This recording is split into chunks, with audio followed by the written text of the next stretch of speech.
Hello friends, welcome to my channel study blog with Shivendra. देखिए, हम लोग भारतीय नागरिक सुरक्षा संहिता पढ़ रहे हैं। आज की वीडियो में हम लोग ये जानेंगे कि कोई पुलिस अधिकारी किसी व्यक्ति को कैसे गिरफ्तार कर सकता है और क्या कोई पुलिस अधिकारी किसी महिला को गिरफ्तार कर सकता है। इसी वीडियो में हम लोग यह भी जानेंगे कि भाई एनकाउंटर का प्रावधान कहां किया गया है। आप देखते होंगे आए दिन ये सुनने को मिलता है कि फला व्यक्ति का एनकाउंटर कर दिया गया, तो आखिर ये एनकाउंटर है कहां, हमें कहां इस बीएनएसएस के अंतर्गत कहां देखने को मिलता है। इसके साथ साथ हम ये भी जानेंगे कि ऐसा कौन सा प्रावधान है जो कि सीआरपीसी में नहीं था लेकिन अब इस बीएनएसएस के अंतर्गत अब ऐड कर दिया गया है। इन सभी चीजों के बारे में हम लोग इस वीडियो में बात करेंगे। इससे पहले यदि आपको इसकी क्लास ज्वाइन करनी है, मतलब कि यदि आपको पुरानी क्लासेस चाहिए, मतलब इसके पहले की वीडियो या आने वाला जो लेक्चर रहेगा मेरा उसको आपको देखना है, तो उसके लिए आपको क्लास ज्वाइन करना होगा। क्लास कैसे आप ज्वाइन करेंगे? क्लास ज्वाइन करने के लिए आप मुझे बताए गए नंबर पे कॉल या व्हाट्सएप कर सकते हैं। साथ ही साथ ये हमारा टेलीग्राम ग्रुप है शिवेंद्र लॉ स्टडी के नाम से, इसको भी आप ज्वाइन कर सकते हैं। अभी मैं 3 जो न्यू एक्ट है वो मैं पढ़ा रहा हूं, उसमें से मैं बीएससी भारतीय साक्ष्य अधिनियम ये कंप्लीट हो चुका है। अब मैं बीएनएसएस पढ़ा रहा हूं, ये जैसे ही कंप्लीट होगा उसके बाद मैं नेक्स्ट पेपर आपका स्टार्ट करूंगा। तो जिन किसी भी स्टूडेंट्स को क्लास ज्वाइन करनी होगी तो वो मुझे कॉल या व्हाट्सएप के माध्यम से क्लास को ज्वाइन कर सकते हैं। आप किसी भी स्टेट की प्रिपरेशन कर रहे हैं, चाहे यूपी हो, बिहार हो, छत्तीसगढ़, झारखंड जुडिशरी, कहीं की भी जुडिशरी का आप एग्जाम दे रहे हैं या एचजेएस का आप एग्जाम दे रहे हैं या एपीओ एडीपीओ कोई भी एग्जाम दे रहे हैं, यदि आपको क्लास ज्वाइन करनी है तो आप मुझे कॉल या व्हाट्सएप करके क्लास को ज्वाइन कर सकते हैं। चलिए अब हम आते हैं अपने टॉपिक पे। देखिए, आज हमें जो पढ़ना है वो हमें पढ़ना है सेक्शन 43 गिरफ्तारी कैसे की जाएगी। ये हम कहां पढ़ रहे हैं? हम बीएनएसएस के अंतर्गत चैप्टर 5 पढ़ रहे हैं जो कि व्यक्तियों की गिरफ्तारी से संबंधित है, जो कि सेक्शन 35 से 62 तक प्रावधान करता है। सीआरपीसी में यही चैप्टर 5 में प्रावधान था, सेम था, लेकिन सेक्शन का अंतर था। सीआरपीसी में हम लोग इसी चैप्टर को सेक्शन 41 से लेकर 60 कैपिटल ए तक पढ़ा करते थे। ठीक है, तो आज की डेट में जो हमें पढ़ना है, जो सेक्शन पढ़ना है, वो सेक्शन है सेक्शन 43 पढ़ना है, जो कि मोस्ट इंपॉर्टेंट है आपके लिए। प्री में भी पूछा जाता है और मेंस में भी कभी कभी यहां से क्वेश्चन बन जाते हैं, तो ये आपको ध्यान से पढ़ना है। ठीक है, चलिए स्टार्ट करते हैं। गिरफ्तारी कैसे की जाएगी? देखिए, इसमें कुछ क्लॉज जो है अब ऐड किए गए हैं जो कि हमें सीआरपीसी में देखने को नहीं मिलता था। कौन सा क्लॉज ऐड किया गया अभी कुछ देर में मैं आपको बताऊंगा। ठीक है, चलिए फर्स्ट देखते हैं। देखिए, ये क्लॉज में हमने लिखा है। क्लॉज में क्यों लिखा है हमने इसलिए लिखा है क्योंकि क्लॉज से ही क्वेश्चन पूछ दिया जाता है कि बताइए सेक्शन 43 के किस क्लॉज में यह बात कही गई थी। तो आपको क्लॉज याद रखना है, जितने भी क्लॉज हैं ये आपको याद रखना होगा कि सेक्शन 43 के क्लॉज 1 में ये बात है, क्लॉज 2 में ये है, 3 में ये है, 4 में ये है, 5 में ये है। तो ये क्लॉज भी आपको याद रखना है। देखिए, हर सेक्शन में मैं नहीं बताता, लेकिन जहां पे जरूरत है वहां मैं आपको बताता हूं। ठीक है, एग्जाम पर्पस से आपके लिए मोस्ट इंपॉर्टेंट रहेगा, न केवल सेक्शन बल्कि उस सेक्शन के अंदर जो क्लॉजेस हैं वो भी आपको याद होने चाहिए कि 1 में क्या, 2 में क्या, 3 में क्या। क्लियर? चलिए अब देखिए, सेक्शन 43 पढ़ना है हमें। गिरफ्तारी कैसे की जाएगी, यही सेक्शन हम सीआरपीसी में कहां पढ़ते थे? ये सेक्शन हम पढ़ा करते थे सेक्शन 46 में पढ़ा करते थे। कहां? सीआरपीसी के अंतर्गत। ठीक है, इन लोगों को अभी मत देखिए, मैं बता रहा हूं। ठीक है, तो गिरफ्तारी कैसे की जाएगी? बात करते हैं क्लॉज फर्स्ट की।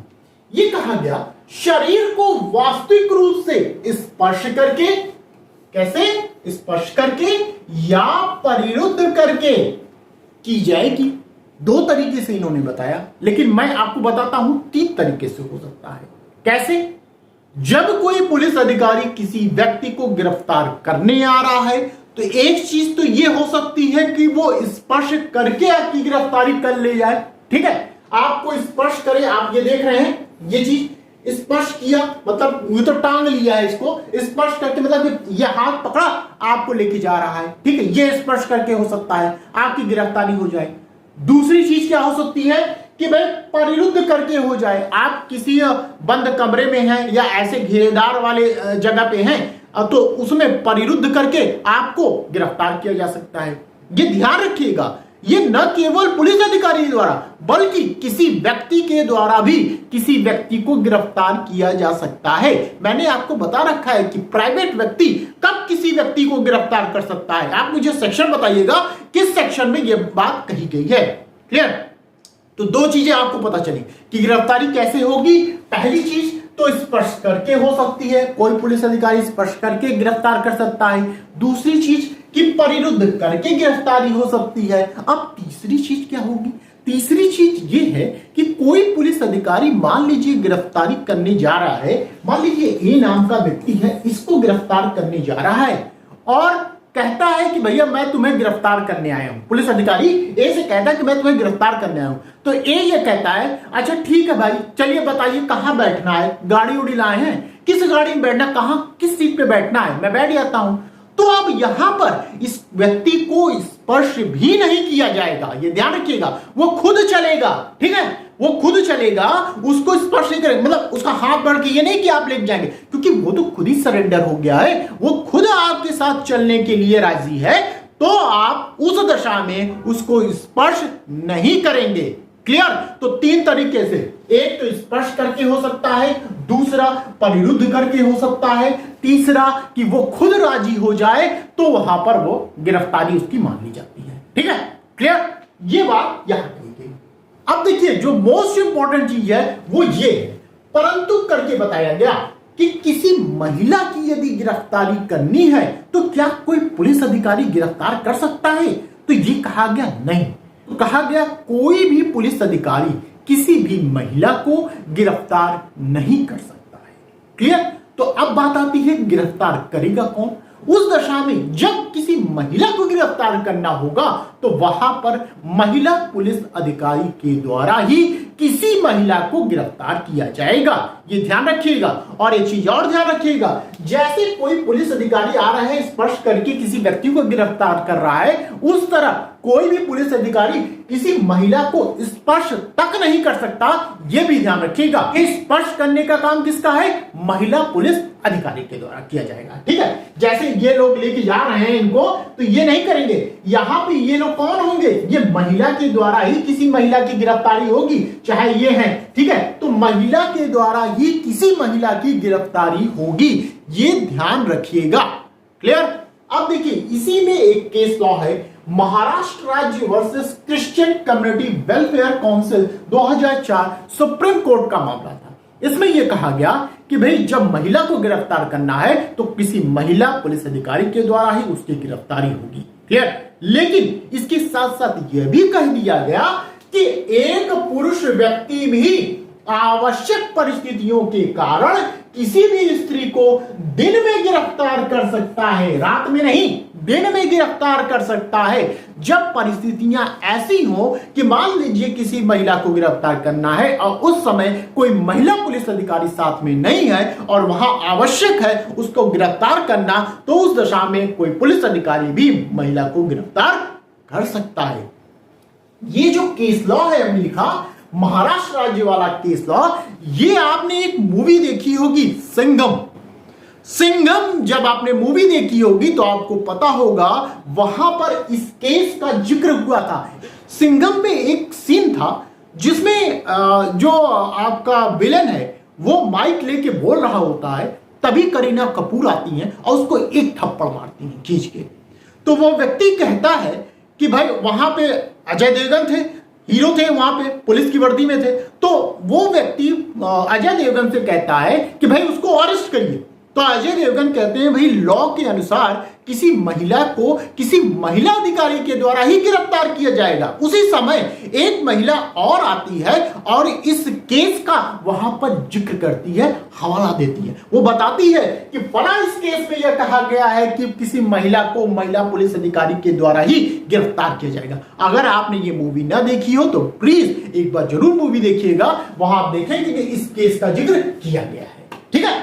चलिए आगे चलते हैं। देखिए अगर गिरफ्तारी के संबंध में हम बात करें तो हमारा कॉन्स्टिट्यूशन भी आपको संरक्षण प्रदान करता है।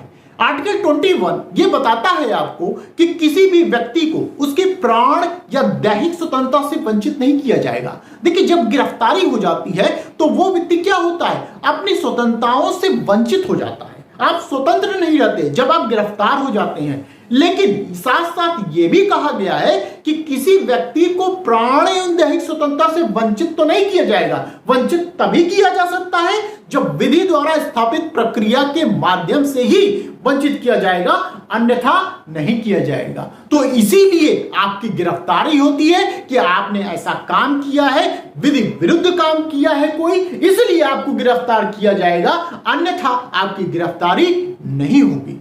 क्लियर? चलिए नेक्स्ट आते हैं। ये हमारा फर्स्ट आपका क्लॉज यहां पे कंप्लीट हुआ।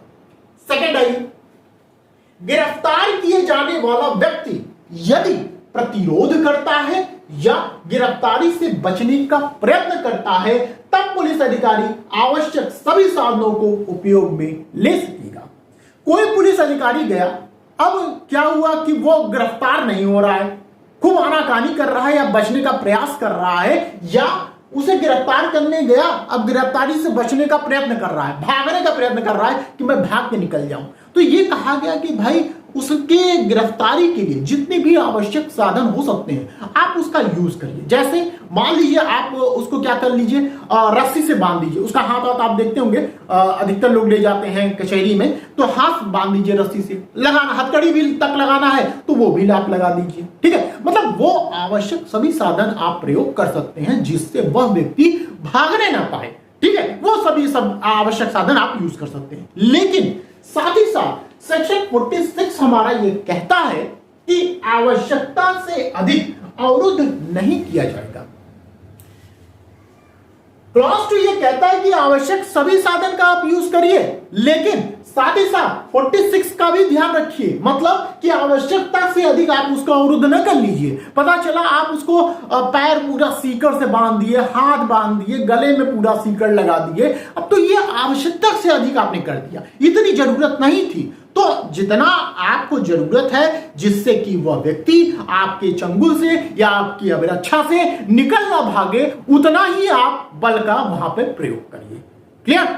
चलिए थर्ड आइए, क्लॉज थर्ड 43 का क्लॉज थर्ड, जो कि मोस्ट इंपॉर्टेंट, यही जो क्लॉज है आपका क्लॉज थर्ड, ये आपका सीआरपीसी में नहीं था, ये बीएनएसएस में ये नया लाया गया है। वहीं लिख लीजिएगा नया है या जुड़ा है, वहां लिख लीजिएगा। ठीक है, क्या कहा गया अब ध्यान रखिएगा।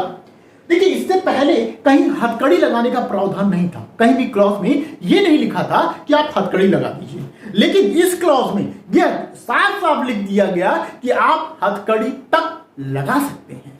कैसे?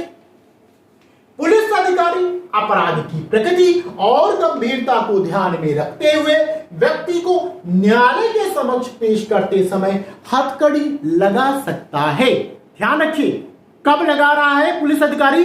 न्यायालय के समक्ष जब उसे पेश करना है तो वह पुलिस अधिकारी हथकड़ी लगा सकता है। वो भी किस स्थिति में? जब अपराध कैसा है, गंभीर प्रकृति का है, तो ही वह व्यक्ति हथकड़ी लगा सकता है। अब अपराध कैसा होगा, किस किस टाइप में होगा, उसका जिक्र यहां पे किया गया है। यह आपको जानना बहुत जरूरी है, क्योंकि यहां पे एग्जाम में क्वेश्चन आपका बनेगा ही बनेगा। आने वाला जो भी एग्जाम होगा वहां इससे आपका क्वेश्चन जरूर पूछा जाएगा, क्योंकि ये नया है और यहां से क्वेश्चन बनना तय है। तो ये जितने भी मैं आपको अपराध बता रहा हूं ये आपको याद होना चाहिए। एक बार आप रीडिंग कर लेंगे तो आपको खुद पता चल जाएगा कौन सा अपराध गंभीर प्रकृति का है। ठीक है, चलिए देख लेते हैं एक बार। आभ्यासिक या आदतन अपराधी है, या अभिरक्षा से निकल भागा है, या जिसने संगठित अपराध, आतंकवादी कृत्य, औषध संबंधी अपराध, अस्त्र और शस्त्र पर अवैध कब्जे से संबंधित अपराध, हत्या, बलात्संग, अम्ल हमला मतलब एसिड अटैक, सिक्कों और करेंसी नोट का कूटकरण, मानव दुर्व्यवहार, बच्चों के विरुद्ध लैंगिक अपराध या राज्य के विरुद्ध अपराध किया हो, तो ऐसे व्यक्ति को पुलिस अधिकारी के द्वारा हथकड़ी लगाया जा सकता है। वो भी कब? जब न्यायालय के समक्ष उस व्यक्ति को पेश करना है। क्लियर? चलिए अब नेक्स्ट पॉइंट देखते हैं। ये आपके लिए मोस्ट इंपॉर्टेंट है, ये ध्यान रखिएगा, ठीक है। क्लॉज 3, इसीलिए मैंने कहा सेक्शन 43 का सभी क्लॉज आपको याद होना चाहिए। क्लॉज से ही क्वेश्चन आपसे पूछा जाएगा, ठीक है। चलिए नेक्स्ट पॉइंट आते हैं 4, मोस्ट इंपॉर्टेंट आपका क्लॉज है 4, 43 का क्लॉज 4।